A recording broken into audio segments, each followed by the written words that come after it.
Meus irmãos, queria pedir para os irmãos que abrissem suas Bíblias em 1 Pedro, capítulo 5, e nós vamos ler o verso 10.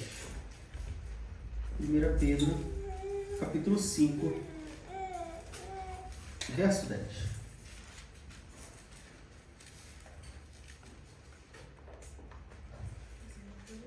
Diz assim: E o Deus de toda a graça, que em Cristo Jesus vos chamou à sua eterna glória, depois de haverdes padecido um pouco, Ele mesmo vos aperfeiçoará, confirmará, fortificará e fortalecerá. Podem se assentar? Esse versículo, ele me chamou muita atenção em primeiro lugar, porque está marcado, está sublinhado, deu toda a graça na minha Bíblia. Eu não faço ideia quem foi que sublinhou isso na minha Bíblia, porque eu não sublinho, eu não escrevo Bíblia, eu não tenho esse hábito de escrever em Bíblia.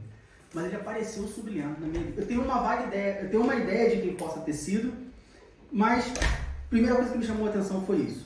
E segundo, que aí, porque estava sublinhado, me chamou a atenção, e eu fui ler o capítulo 5 de Pedro, e o capítulo 5 de 1 Pedro fala justamente sobre atribuições, funções e conselhos de Pedro aos presbíteros.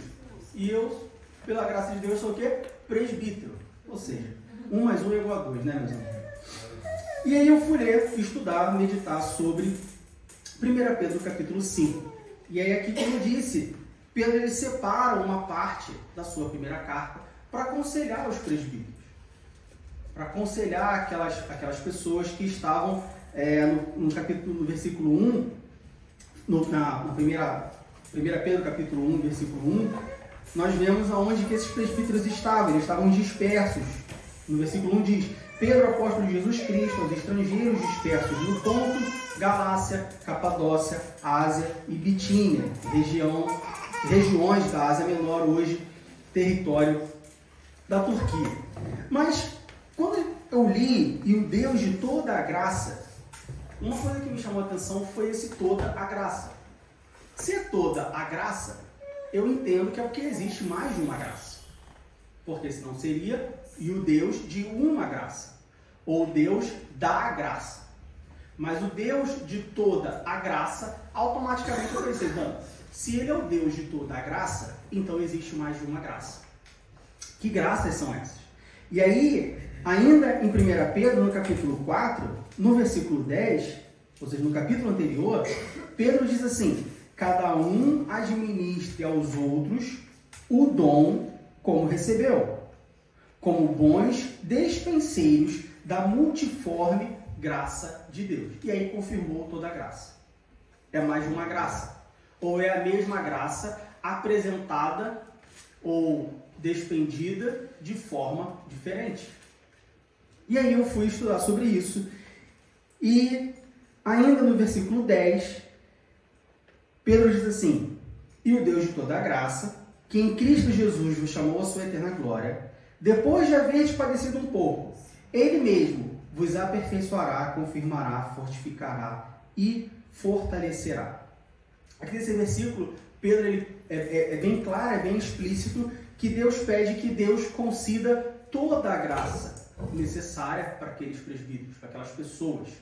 E que no tempo certo, toda essa graça, ou seja, todos os tipos de graça, ou todas as formas de graça, serviria para aquelas pessoas, para que depois que eles tivessem padecido um pouco, os aperfeiçoar, os confirmar, os fortificar e os fortalecer. Eu fiquei curioso. Eu fiquei curioso e satisfeito. A satisfação veio primeiro porque Pedro diz que o Deus de toda a graça. Então, se o Deus que eu sirvo é o Deus de toda a graça, eu não preciso procurar em lugar nenhum mais. Aleluia. Só tem um ponto, só tem uma referência. É o Deus de toda a graça. Então não importa qual graça seja, não importa como que ela se apresente ou qual seja a sua forma, não importa se ela é para aperfeiçoar, para confirmar, para fortificar ou para fortalecer. Ele é o Deus de toda a graça. Então eu só preciso ir para Ele. Lá eu vou encontrar tudo que eu preciso. Ele é a fonte de toda a graça. E aí depois eu meditei onde que graça é essa que tem várias formas, que tem vários aspectos e que serve para várias coisas. Porque normalmente no nosso dia a dia, eu pelo menos sou uma pessoa que eu sou bem reticente com alguma coisa que serve para tudo. Porque eu tenho o ditado de que tudo que serve para tudo não serve para nada. Pato nada voa e anda e não faz nada direito. Eu tenho isso na minha cabeça, e tudo que eu vejo que serve para tudo me levanta a suspeita de que talvez não seja tão bom assim em tudo. Mas a graça de Deus toda, o Deus de toda a graça, serve para aperfeiçoar, confirmar, fortificar e fortalecer. E aí, isso me chama a atenção de que, bom, Ele é o Deus de toda a graça e Ele tem uma graça para cada momento específico. E aí, meditando mais um pouco, eu cheguei a 3 tipos de graça, ou 3 formas de graça. A primeira graça que eu encontrei é a graça salvadora de Deus. Abra sua Bíblia em Tito, capítulo 2. Tito, capítulo 2, versículo 11.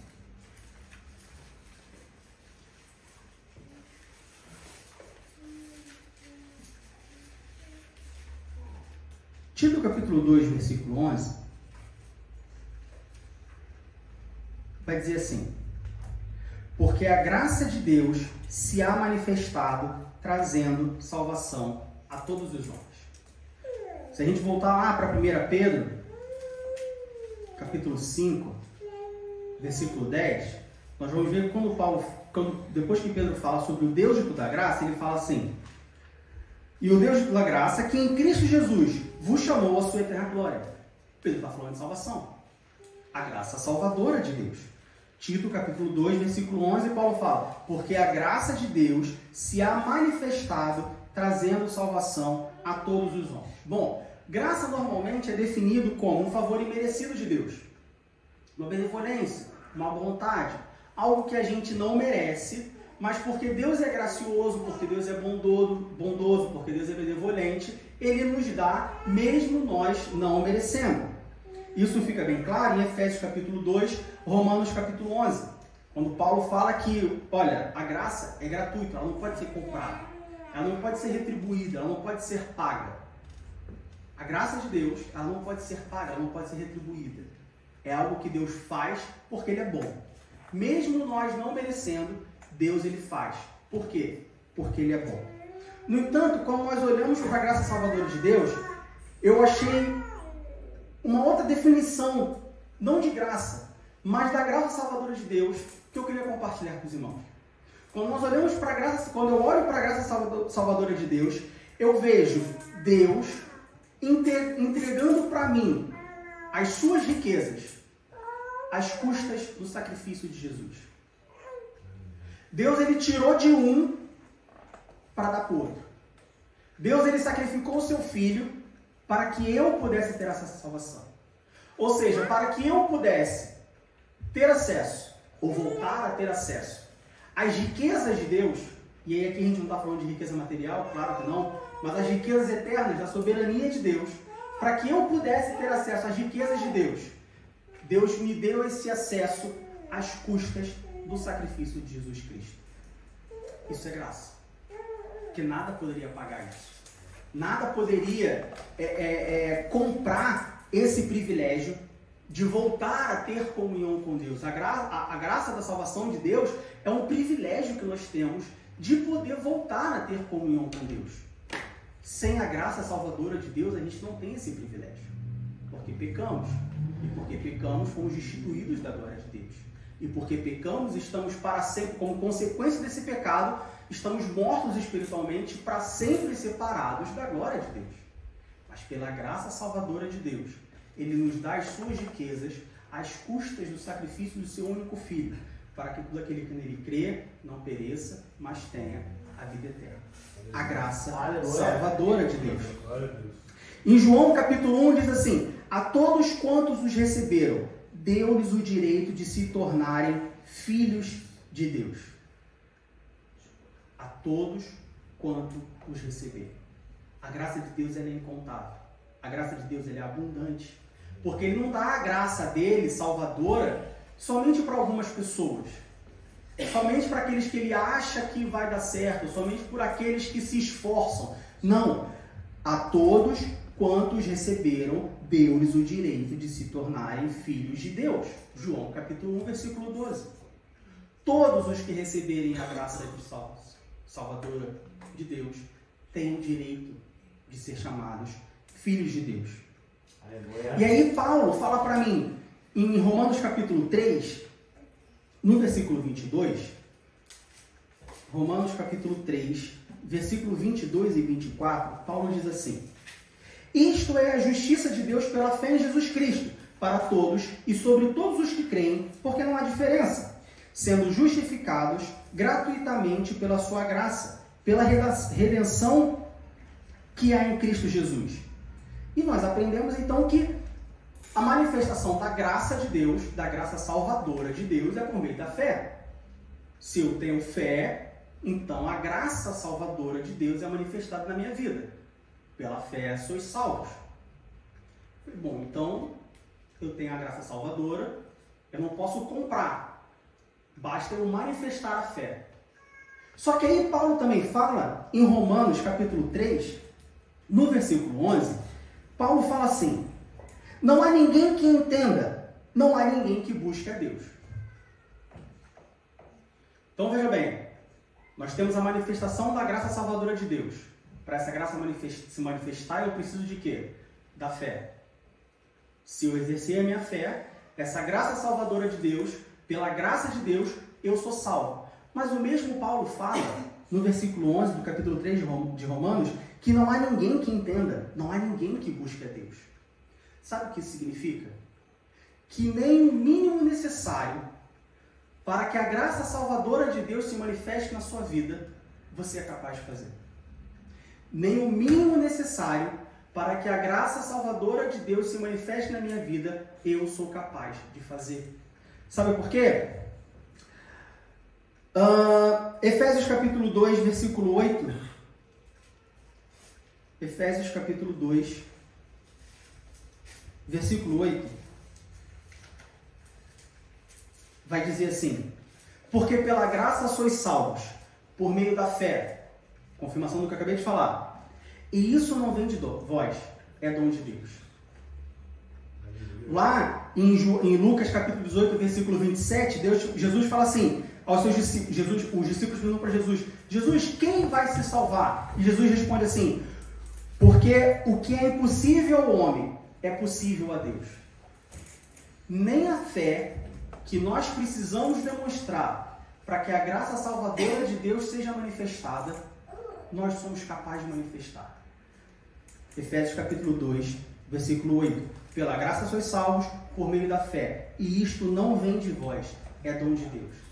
Ou seja, a salvação não é um presente, são dois. Porque para que ocorra a salvação, você precisa da fé. Para que tenha fé, você precisa que Deus te dê a fé. Isso mostra para mim, e eu imagino que para os irmãos também, que tudo, exatamente tudo, antes que alguma coisa seja, tudo vem de Deus. Glória a Deus. Sem Deus eu não posso fazer nada.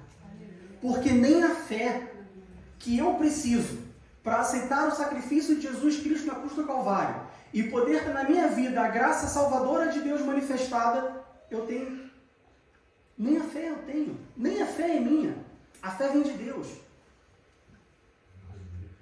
Nem a fé eu tenho. Nem mesmo a capacidade de aceitar o sacrifício de Jesus vem de mim. Tudo vem de Deus. Aleluia. A sua graça é inimaginável. A sua graça é sem medida. Ele quer tanto que a gente se salve, que ele não só dá um mecanismo para salvar, ele não só dá o caminho para a gente se salvar, mas ele dá o caminho, ele prepara, ele faz tudo, ele literalmente fala assim: ó, só, você não precisa fazer nada, você só precisa crer. E até mesmo essa fé, eu te dou essa fé. Nós não temos capacidade nem de aceitar o sacrifício de Jesus. Tudo é por meio da fé. Como pecadores, nós precisamos da graça salvadora de Deus.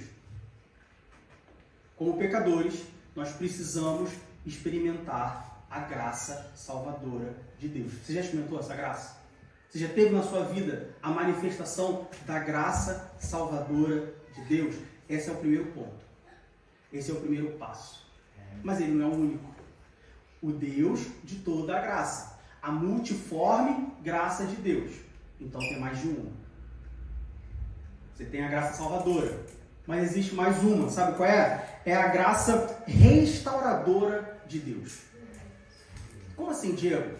Para Deus não basta ser salvo. Salvo é só o primeiro passo. Depois que é manifesta em nossa vida a graça salvadora de Deus, mais uma graça precisa ser manifestada. A graça restauradora de Deus. O que é a graça restauradora? É a graça que pega um vaso quebrado e faz um vaso novo. É a graça que em João 3, quando Nicodemo vai falar com Jesus, Jesus fala assim: necessário vos é nascer de novo. Você não pode continuar. Você está vindo no caminho e aí é manifestada a graça salvadora de Deus. Você não pode continuar, você tem que nascer de novo. Você tem que restaurar. Você tem que nascer de novo.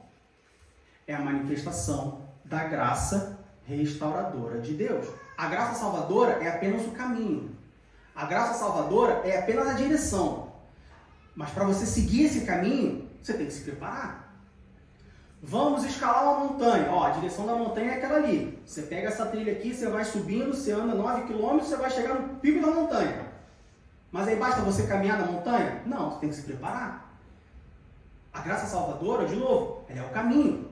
Como que eu me preparo para o caminho? Pela manifestação da graça restauradora de Deus. Ela que vai fazer com que você seja restaurado, com que você nasça de novo, com que você esteja agora preparado para seguir aquele caminho. E quem, para mim, pelo que eu estudei, quem para mim é um exemplo claro, um exemplo máximo da que experimentou na sua vida a graça restauradora de Deus? O próprio Pedro. Ou melhor, Simão. Quando nós vamos ler lá nos evangelhos, nós vemos que André, Jesus, na passagem Jesus vai chamar os discípulos, e aí chama André, e André tem um irmão chamado Simão. Simão no hebraico, é a abreviação de Simeão, que no hebraico significa famoso. Ou seja, naquela época, as pessoas eram nomeadas pelos seus feitos, pelas suas qualidades. Isso nos dá a entender que Simão era um homem famoso, um pescador famoso. E aí, Jesus vai chamando os discípulos e André traz Simão, e quando Jesus conhece Simão, imediatamente ele fala assim: teu nome não é mais Simão, teu nome é Cefas. Cefas é o aramaico para pedra, ou Pedro no grego. Então Jesus, quando conhece Simão, imediatamente ele fala assim: você não é mais Simão, você agora é Pedro, ou Cefas. Você não é mais famoso, você agora é pedra. Eita, agora. Mas sabe o que é interessante? Abra sua Bíblia em Lucas capítulo 22, aleluia, versículo 31. Lucas capítulo 22, versículo 31.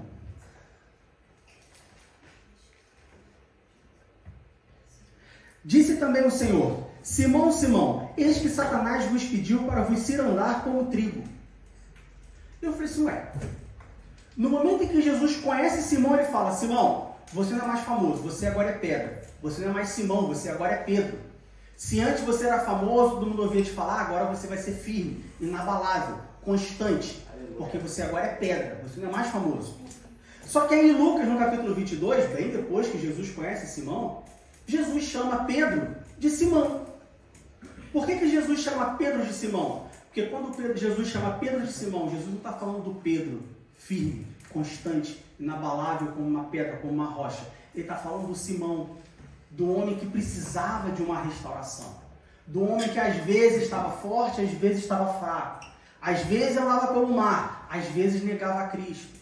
Do homem que às vezes estava perto de Jesus, às vezes estava longe.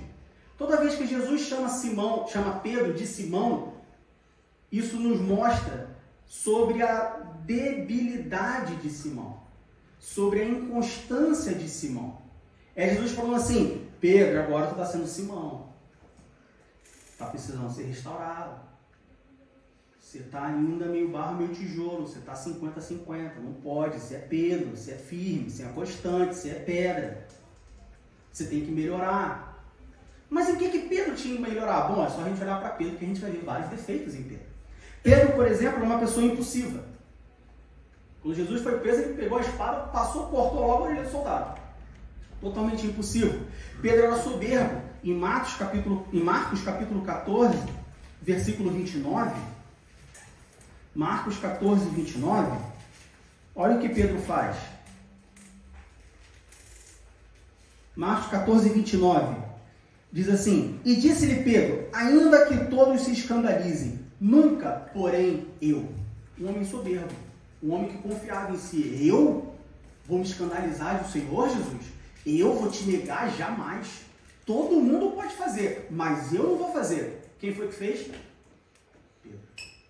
Pedro era preguiçoso. Em Marcos capítulo 14, versículo 37, logo depois de Marcos, e é interessante porque logo depois que Pedro é soberbo de falar, não, eu não vou me escandalizar, eu vou ser firme, eu vou ser fiel, eu não vou te negar. Aí, logo depois, eles vão para o Getsemane, e aí no versículo 37 diz assim: E achando e chegando, achou-os dormindo e disse a Pedro, olha aí, Simão, dormes? Não podes vigiar 1 hora? Olha o Simão de novo aí. Eles vão para o Getsemane e chega Jesus e fala para Pedro, Simão, está dormindo? Não pode ficar 1 hora acordado? Lá atrás você falou que todos podiam se escandalizar de mim, mas você jamais. E aí agora está dormindo? Preguiçoso. Pedro era preguiçoso. E ainda em Marcos capítulo 14, versículo 54, nós vamos encontrar um Pedro amigo do mundo. Marcos 14, 54 diz, E Pedro o seguiu de longe até dentro do pátio do sumo sacerdote, e estava sentado com os servidores, aquentando-se ao lume.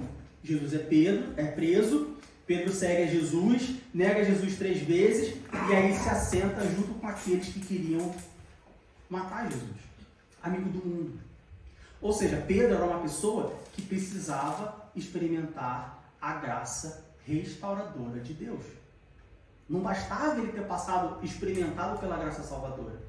Não bastava ele ter seguido Jesus durante 3 anos. Ele precisava ser restaurado. Pedro ele precisava ter uma mudança completa. Pedro precisava ser diferente. E a Bíblia nos mostra isso, como nós lemos. Pedro é uma pessoa impulsiva, soberba, preguiçosa, amiga do mundo, mesmo tendo passado 3 anos com Jesus. Mesmo Jesus tendo renomeado ele para Pedro, pedra, firme, constante e inabalável, às vezes Jesus tinha que falar, Simão. Às vezes Jesus chegava e falava, Simão, Satanás veio me pedir para ser na tua vida. Imagina se eu deixo. Você fraco desse jeito. Você inconstante desse jeito. Você querendo ser famoso ao invés de ser firme. Ele vai acabar contigo. Então, Simão, se ajuda. Me ajuda a te ajudar, Simão. João capítulo 21, versículo 15 a 18. É onde eu encontro um Pedro experimentando essa graça. João capítulo 21, do verso 15 ao verso 18, diz assim: E depois de terem jantado, disse Jesus a Simão Pedro, Simão, filho de Jonas, amas-me mais do que estes? E ele respondeu, sim, Senhor, tu sabes que eu te amo. Disse-lhe, apacenta os meus cordeiros. Tornou a dizer-lhe segunda vez, Simão, filho de Jonas, amas-me? Disse-lhe, sim, Senhor, tu sabes que te amo. Disse-lhe, apacenta as minhas ovelhas. Disse-lhes terceira vez, Simão, filho de Jonas, amas-me? Simão entristeceu-se por lhe ter dito terceira vez, amas-me? E disse, Senhor, tu sabes de tudo. Tu sabes que eu te amo. Jesus disse-lhes, apacenta as minhas ovelhas. Na verdade, te digo que quando era mais moço, te cingias a ti mesmo e andavas por onde querias. Mas quando já fores velho, estenderás as mãos e outro te cingirá e te levará para onde tu não queiras. Aqui Pedro está experimentando a graça restauradora de Deus. Ele negou Jesus 3 vezes, mas ele falou que amava Jesus 3 vezes. Se bem que aqui, quando a gente fala de amor, a gente tem que ter em mente que o amor aqui tem significados diferentes. Jesus, quando ele pergunta a primeira vez, Pedro, tu me ama? Jesus está falando do amor ágape, do amor de Deus, do amor completo. E quando Pedro responde, eu te amo, Jesus está falando do amor filial, que é um gostar, que é um amor de pai e filho, de marido e mulher. Olha só, a gente se combina e por isso eu gosto de você, eu te amo. E aí no final, o que chama a atenção é que Jesus, na terceira pergunta, ele muda a pergunta. Ele fala assim, versículo 17, disse-lhe terceira vez, Simão, filho de Jonas, amas-me? Esse amas da terceira pergunta é o amor filho. Ou seja, a primeira pergunta é amor ágape. Jesus falando, João, Pedro, Simão, tu me ama com amor ágape? E aí Pedro fala, eu te amo, Jesus, com amor filho. Aí Jesus vai e pergunta, Simão, você me ama com amor ágape? E Pedro fala assim, te amo, Jesus, com amor filho. Aí Jesus vai falar assim, pela terceira vez, Simão, você me ama com amor filho? E aí Pedro responde, tu sabes que eu te amo com amor filho. E aí aqui eu não entendo uma não resposta de Pedro a uma situação constrangedora. O que eu vejo nessa passagem é Pedro experimentando a graça restauradora de Deus. E falando assim, envergonhado, triste, humilhado, porque ele tinha falado para Jesus, eu não vou te negar, ainda que todos te neguem, eu jamais te negarei. Aí ele vai e nega Jesus 3 vezes. E agora Jesus pergunta para ele se ele ama a Jesus. Então eu vejo um Pedro humilhado, envergonhado, falando, Jesus, eu não consigo te amar com ágape, mas eu te amo com um filho. Aleluia. Meu Deus. E aí sabe o que Jesus faz? Aleluia. Não tem problema. Me ama com um filho, que lá no futuro você vai me amar com ágape. Aleluia. Não tem problema, não se preocupa. Eu sei que você só consegue o filho. Mas olha só, toma aqui a graça restauradora do meu Pai, porque essa graça vai te restaurar e lá na frente, você vai me amar com ágape. E aí quando a gente vai para Atos dos Apóstolos, Pedro amou Jesus com ágape ou não amou? Mas por que ele amou? Porque ele precisava da graça restauradora de Deus. Com a graça salvadora de Deus, a gente só consegue amar com o Filho. A gente só consegue amar com porque é legal, porque é bom, porque é incompleto. Mas com a graça restauradora de Deus, a gente consegue amar com ágape. Pedro experimentou a graça restauradora de Deus. A ponto de que Jesus fala para ele, apacenta as minhas ovelhas. Antes Jesus não tinha mandado Pedro apacentar as ovelhas. Depois desse episódio, Jesus fala, então apacenta as minhas ovelhas. Agora sim você está pronto. Depois da graça restauradora, agora sim você pode subir a montanha. Agora sim você pode trilhar o caminho. Eu te apresentei o caminho, mas precisava de preparo. Agora você está preparado. Agora você segue pelo caminho. Nós precisamos experimentar a graça restauradora de Deus. Somente a graça salvadora, ela não serve. Somente a graça salvadora, ela não basta. Ah, mas Jesus não foi o sacrifício perfeito? Ah, mas Jesus não foi tudo o que precisava ser feito para você se salvar. Não para você voltar a ter comunhão com Deus. Foi tudo, Jesus foi tudo o que precisava para apontar o caminho, não para você chegar no final da corrida. Nós precisamos ser uma nova pessoa, experimentar a graça restauradora de Deus para uma nova vida. Aleluia. Você já experimentou a graça restauradora de Deus? Eita glória. O que falta na sua vida ser restaurado? Porque nem sempre a restauração vem de uma forma para outra. Com Saulo, a restauração foi instantânea. Saulo foi lá, pegou as cartas para perseguir os cristãos. No caminho para Damasco, Jesus vai, se apresenta para Saulo. Saulo, Saulo, por que me persegues? Naquele momento, Saulo se converte, Paulo se restaura e começa a pregar o evangelho. Instantâneo, assim. Pedro demorou 3 anos. entre a graça salvadora e a graça restauradora. Ou seja, às vezes a restauração é instantânea. Às vezes ela demora. Deus. Às vezes ela é dolorida. Às vezes ela envergonha. Imagina Pedro, aqui no capítulo 21 de João, chegando para Jesus e Jesus falando assim: Pedro, tu me amas? Como que ele pergunta se ele me ama, se ele conhece todas as coisas? Ele viu que eu neguei ele, ele sabe que eu neguei ele. E agora ele pergunta se eu amo. Imagina a vergonha que Pedro não estava sentindo naquele momento. Mas foi necessário, porque somente a graça salvadora não basta.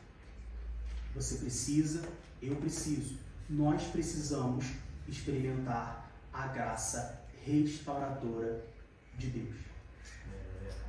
Mas tem mais uma. Além da graça salvadora de Deus e da graça restauradora de Deus, tem mais uma graça que a gente precisa para poder chegar no céu. É a graça preservadora de Deus. Como assim, Diego? O que é a graça preservadora de Deus? Bom, Deus ele apontou o caminho. Ó, o cume do alto do monte está lá em cima, o caminho é esse aqui, segue essa trilha. Deus ele prepara o caminhante. A graça restauradora de Deus, olha só, agora você está pronto, agora você está preparado, você está com equipamento, tem aqui a corda, tem o cilindro de oxigênio, tem o fogão, tem o gás, tem a comida, tem tudo. Só você seguir. Mas isso não é o suficiente para chegar lá. Porque no meio do caminho, pode acabar o gás, pode acabar o oxigênio, pode escurecer, você precisa de luz, a corda pode arrebentar, o sapato pode furar, você pode cair, se machucar, precisa de uma atadura, precisa de um medicamento, precisa de um curativo. Para chegar no final, você precisa da graça preservadora de Deus. E aonde que eu vejo a graça preservadora de Deus? Primeiro, Timóteo capítulo 4, versículo 7. Timóteo capítulo 4. 2 Timóteo capítulo 4, versículo 7. Paulo diz assim: combati o bom combate, acabei a carreira, guardei a fé. Para você combater o bom combate, guardar a carreira, acabar a carreira e guardar a fé, você precisa da graça preservadora de Deus. Ainda Paulo fala em 1 Coríntios capítulo 10, versículo 13. 1 Coríntios capítulo 10, versículo 13, Paulo fala assim: não veio sobre vós tentação senão humana, mas fiel é Deus, que vos não deixará tentar acima do que podeis. Antes, com a tentação dará também um escape, para que a possais suportar. É a graça preservadora de Deus. Imagina se Deus te desse só a graça salvadora e só a graça restauradora. E aí agora eu tenho tudo, preciso de tudo. Aí vem uma tentação de uma que você pode suportar. Ou vem a tentação, mas não vem o escape. Vem a tentação, mas não vem o alívio. Vem a provação sem a ajuda. Não ia dar certo, você não ia chegar no final. Para chegar no final, precisa da graça preservadora de Deus. Aquela graça que conserva, aquela graça que preserva, aquela graça que dá o escape necessário, aquela graça que traz o socorro quando tudo parece perdido, aquela graça que traz a luz no fim do túnel, aquela graça que traz o apartamento uma semana antes. Aleluia. Eita, glória. É a graça preservadora de Deus. 1 Coríntios capítulo 10, versículo 13. Não vos sobreveio tentação que não fosse humana, mas Deus é fiel e não permitirá que sejais tentado além das vossas forças. Pelo contrário, juntamente com a tentação, vos proverá livramento, de sorte que a possais suportar. A graça preservadora de Deus, ela não te dá só o alívio. Ela te dá o alívio no momento certo. A graça preservadora de Deus, ela não faz com que você suba o caminho até o cume da montanha sem passar por nenhum problema. A graça preservadora de Deus, ela deixa você passar por problema. Mas quando está quase chegando no impossível, a graça preservadora de Deus vai lá e fala assim: não, peraí, vou te ajudar. Está perdido? Vem por aqui. Está acabando o oxigênio? Respira mais devagar. Ó, tá mancando, ajuda aqui que faz isso aqui que vai dar certo. Essa é a graça preservadora de Deus. Aleluia. Às vezes a gente acha que a graça preservadora de Deus, bom, se a graça é preservadora, se a ideia é me preservar para que eu possa chegar no céu, então ele vai me colocar numa bolha, ele vai me colocar num domo, ele vai me colocar numa redoma de vidro e eu vou estar protegido de todos os lados. Essa não é a graça preservadora de Deus. A graça preservadora de Deus é no tempo certo. Vamos voltar lá para 1 Pedro, capítulo 5, versículo 10? 1 Pedro, capítulo 5, versículo 10. E o Deus de toda a graça, que em Cristo Jesus vos chamou à sua eterna glória, depois de haverdes padecido um pouco, Ele mesmo vos aperfeiçoará, confirmará, fortificará e fortalecerá. Depois de haverdes padecido um pouco. Essa é a graça preservadora de Deus. Às vezes a gente confia e a gente acha que a graça preservadora de Deus ela vai nos aperfeiçoar, confirmar, fortificar e fortalecer antes de haver padecido, para que a gente não padeça. Mas é o contrário. Aleluia. Depois de haverdes padecido um pouco, Ele mesmo vos aperfeiçoará, confirmará, fortificará e fortalecerá. E o que nós mais encontramos no Novo Testamento são testemunhos da graça preservadora de Deus. Filipenses capítulo 1, versículo 6 diz assim: estou plenamente certo de que aquele que começou boa obra em vós há de completá-la até o dia de Cristo Jesus. Ele começou a boa obra, ele preserva para essa obra terminar. 2 Timóteo capítulo 1, versículo 12. E por isso estou sofrendo estas coisas. Todavia, não me envergonho, porque sei em quem tenho crido, e estou certo de que Ele é poderoso para guardar o meu depósito até aquele dia. A graça preservadora de Deus. Olha só, eu estou certo. Eu sei que eu tenho crido. Não importa o que aconteça, Ele vai me preservar. Hebreus capítulo 10, versículos 14 e 23. Porque com uma única oferta aperfeiçoou para sempre quantos estão santificados. Guardemos firme a confissão da esperança, sem vacilar, pois quem fez a promessa é fiel. Quem fez a promessa é fiel. E se ele é fiel, ele vai cumprir.